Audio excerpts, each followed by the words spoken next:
Oil पेस्टलच्या बॉक्समध्ये पण जो ब्राऊन कलरचा शेड सापडणार नाही तो आमच्या हॉस्टेलच्या डोस्यात भेटतो. मग काय अक्कानी सकाळ सकाळ संडेला निश्चय केलाच असतो की सगळ्यांची झोप तर मी आज मोड करूनच राहणार. मग झोप मोड झालीच आहे तर म्हटलं लॉन्ड्री बॅग भरावी आणि लॉन्ड्री बॅग देऊन यावी. मग इथे सर्वात मोठा टास्क कठीण आहे तो आपल्या लॉन्ड्री बॅग शोधणं.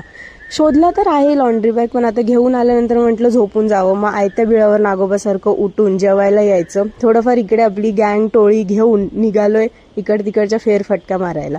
मोकळा टाइम तर रोजच असतो पण आज जास्तच मोकळा टाइम आहे. मग केस विस बांधली, तोंड थोडंसं काळं झालंय तिकडून आल्यापासून. मग आता मँगलोरच्या उन्हामुळे काळं झालेलं तोंड गोरं करायचा प्रयास पूर्ण चालू आहे. होत नाही ती वेगळी गोष्ट आहे. मग एस्थेटिकपणा तर हाय नाही अंगात, पण थोडंसं दाखवत इकडे तिकडे पूर्ण थोबाड लाल करून टाकलंय. सुकल्यानंतर तोंड धुवून आले, थोडंसं गोरा तर दिसतोय. स्वतःच्या सॅटिस्फॅक्शनसाठी मॉइश्चरायझर लावलंय. स्किन केअरच्या नावाखाली फक्त मॉइश्चरायझर लावतो.